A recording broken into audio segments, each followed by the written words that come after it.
What's going on YouTube, it's Jason, and in this video we are going to be discussing Sam Sulek and some unpopular truths about his meteoric rise. Now, for those of you who don't know who Sam Sulek is, you must have been living under a rock, respectfully.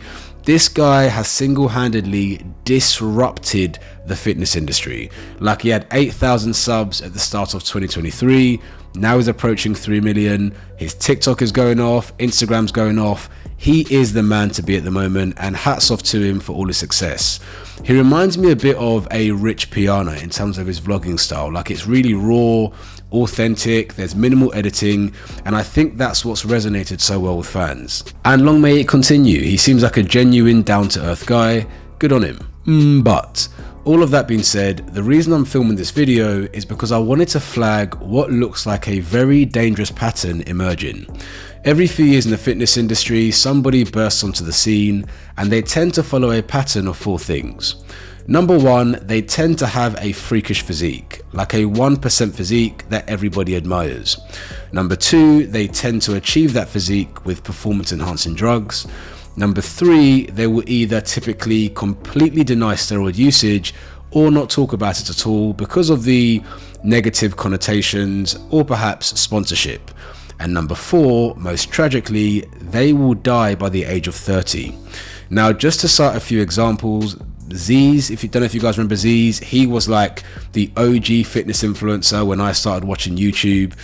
Then there was this guy called Dallas McCarver. He also died by the age of 30.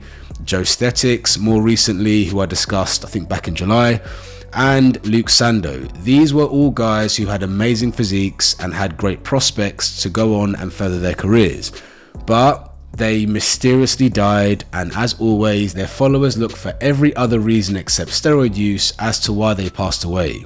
Moving on to Sam Sulek and comparing him to this typical model, number 1, Sam has an insane, freakish physique. A lot of people speak about how genuine and down to earth his content is, and I can testify to that. But truth be told, if Sam didn't look like a mass monster, he wouldn't be getting the recognition, and I probably wouldn't be making this video. Yes, he's grounded. Yes, he's not trying to sell you loads of stuff in his videos. But in the fitness industry, to stand out, you need an incredible physique. Just having a nice personality and being funny isn't really enough to make you rock the algorithm. Pattern number 2, this physique is usually attained by taking performance enhancing drugs. I don't think anyone who has their wits about them is under any illusion that Sam is on gear. I actually think he's taken a lot of gear. If you look at the amount of mass he's packed on in a very short space of time, while staying relatively lean at such a young age. He's not been training like 15-20 years. He could only have been training, what, 3 or 4 years? The guy could literally step on stage next week. He is huge. And if you look at the acne on his chest, his face and his back, it looks like the side effects of someone that's literally blasting gear. The typical model of like the fitness influencer that claims natural is that they take a moderate to low dose of testosterone replacement therapy.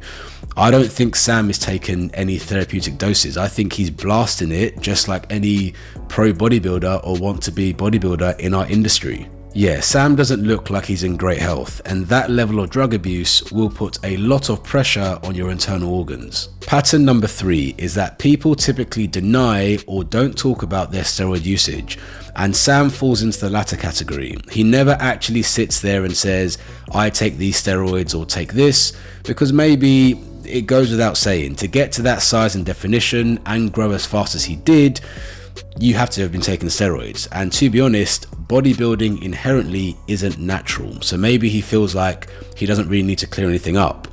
People often praise him for this because he's not like every other fitness influencer claiming natural, and yep, that is to his credit, but I do believe he is indirectly promoting steroid usage. People will disagree with me, but the reason I say this is because when you are that successful and you are a role model, people will look up to you and aspire to be like you. And people know that if they want to look like Sam, they can't do it naturally. Well, most people know that anyway. And so you will find a lot of younger people looking up to Sam who will jump on gear simply because they'll see his physique, be inspired and want to have the same thing. Personally, I don't think the reason Sam doesn't discuss steroids is because of sponsorship. He's a down-to-earth guy. He doesn't really fit the model of a typical fitness influencer. And the final pattern, and probably the most concerning, is that those who start out like Sam, smashing gear from an early age, don't stick around for very long. Eventually their health catches up with them, and these people end up passing away.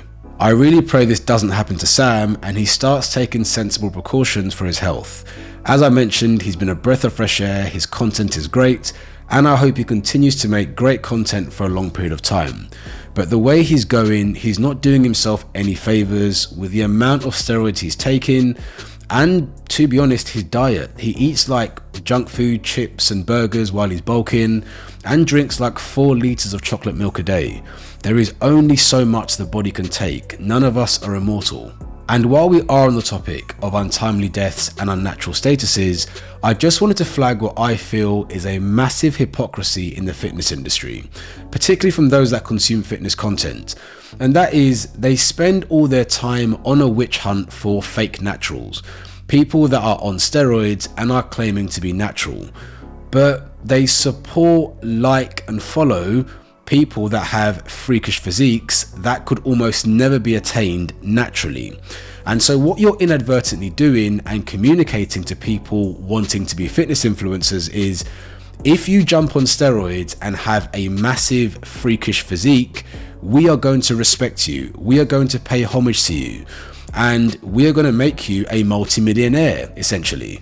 And so what I fear is going to happen on the back of Sam blowing up is that we're going to be getting more young people jumping on steroids, not just to look like Sam, but to carve out a career like Sam. Because being real, Sam is probably making north of £200,000 a month just from YouTube alone. That's not speaking about like sponsorships or anything else. The guy is absolutely crushing it. So people will look at Sam and be like, why wouldn't I want to be like that? And the other thing, people spend all of their time crying about the lack of transparency in the industry. Well, case in point with Sam, it pays to either lie or not speak about it, because if you don't speak about it, you can't be said to be promoting it. Brands, even though they know you're on steroids, they will like the fact that you don't talk about it, and so may even gravitate towards you with sponsorship.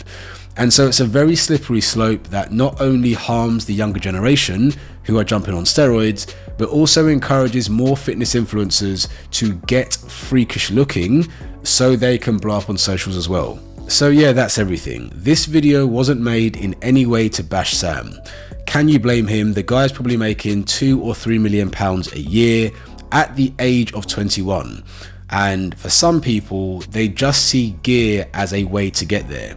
It's the consumers of content that I would say are more to blame for setting that platform and encouraging it. He's just doing what makes sense financially, and fair dues to him. The only thing I would say is, Sam, approach with caution, be very careful. The path that you're going down doesn't end well for the majority of people from a health standpoint. I really pray he does get into a more sensible way of doing things, perhaps either lowering his dosages or getting supervision so that he can mitigate the risk of this happening. Anyways, hope you enjoyed this video. Don't forget to like it if you did.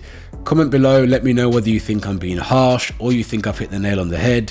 Please subscribe, and I'll see you again soon.